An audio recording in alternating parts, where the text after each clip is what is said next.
नमस्कार दोस्तों, मैं हूं आपका फाइनेंशियल दोस्तों आज के अपने इस वीडियो में हम बात करेंगे ICICI Pru blue chip fund के बारे में। दोस्तों, हमारी कोशिश आती है कि हम आपको सरल शब्दों में फ़ंड की पूरी जानकारी दे सकें।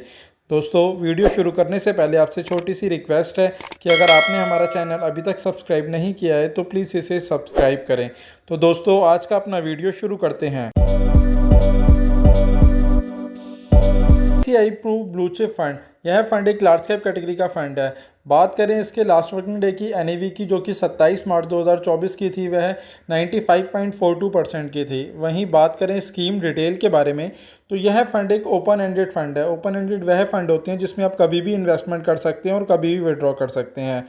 वहीं बात करें इस फंड के बेंचमार्क की, तो इस फंड का benchmark Nifty 100 total return index का रहने वाला है। वहीं बात करें इस फंड पे लगने वाले एग्जिट लोड की, तो यदि आप अपने अमाउंट को 1 साल से पहले विड्रॉ करते हैं तो इसके ऊपर आपका 1% का एग्जिट लोड लगेगा। वहीं 1 साल के बाद करते हैं तो इस पर किसी प्रकार का कोई एग्जिट लोड नहीं है। वहीं अगर हम बात करें इसके अंदर इन्वेस्टमेंट की, तो एसआईपी और लमसम दोनों ही केस के अंदर आप केवल 100 रुपये से निवेश की शुरुआत कर सकते हैं। वहीं बात करें इस फंड पे लगने वाले एक्सपेंस रेशियो की, तो इस फंड का एक्सपेंस रेशियो 1.5% का है। वहीं यह फंड 2008 को लॉन्च हुआ था और इस फंड का अभी तक का जो एसेट अंडर मैनेजमेंट है वह 51,554 करोड़ रुपए का है।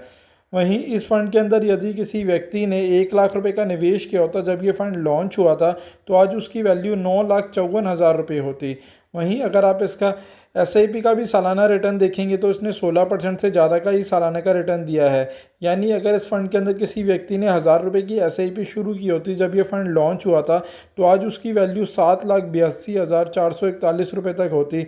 वहीं जो उसने इन्वेस्टमेंट किया होता वह 1,91,000 रुपये तक होता। वहीं बात करें पास रिटर्न की, तो लमसम के केस में इस फंड ने पिछले 1 साल में 43% से ज़्यादा का रिटर्न दिया है, 2 सालों में 21% से ज़्यादा का रिटर्न दिया है, 3 सालों में 21% से ज़्यादा का रिटर्न दिया है और 5 सालों में 18% से ज़्यादा का रिटर्न दिया है।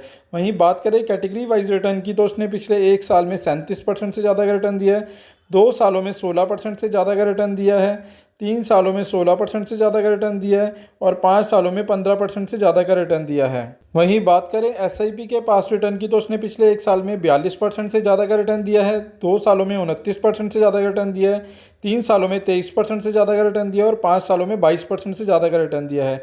वहीं बात करें कैटेगरी वाइज रिटर्न की, तो उसने पिछले 1 साल में 32% से ज़्यादा का रिटर्न दिया है, 2 सालों में 23% से ज़्यादा का रिटर्न दिया है, 3 सालों में 17% से ज़्यादा का रिटर्न दिया है और 5 सालों में 18% से ज़्यादा का रिटर्न दिया है।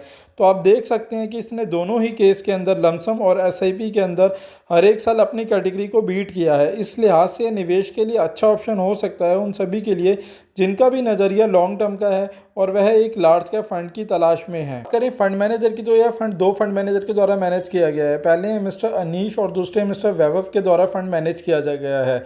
वहीं बात करें टॉप 5 सेक्टर एलोकेशन की, तो उसके अंदर बैंक्स प्राइवेट के अंदर 16.88% का इन्वेस्टमेंट किया गया है, ऑयल एंड गैस के अंदर 11.71% का इन्वेस्टमेंट किया गया है, ऑटो के अंदर 11.11% का इन्वेस्टमेंट किया गया है, आईटी के अंदर 8.99% का इन्वेस्टमेंट किया गया है, वहीं कैश के अंदर 8.61% का इन्वेस्टमेंट किया गया है।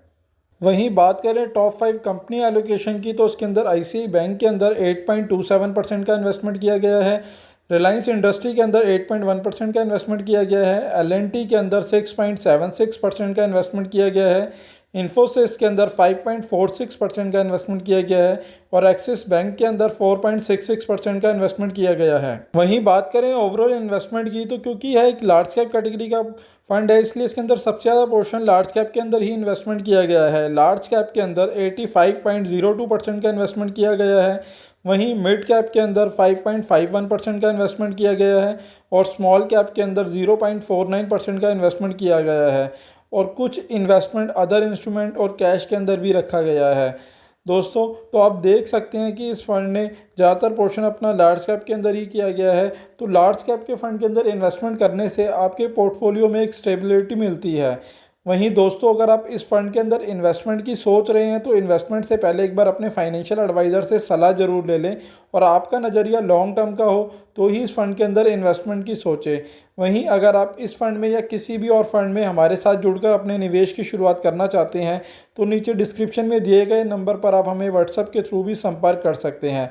दोस्तों आशा करता हूँ मेरे द्वारा दी गई जानकारी आपके लिए उपयोगी सिद्ध होगी, और यदि वीडियो अच्छा लगा हो तो प्लीज़ इसे लाइक शेयर करें, और चैनल अभी तक आपने सब्सक्राइब नहीं किया है तो प्लीज़ इसे सब्सक्राइब करें। धन्यवाद दोस्तों।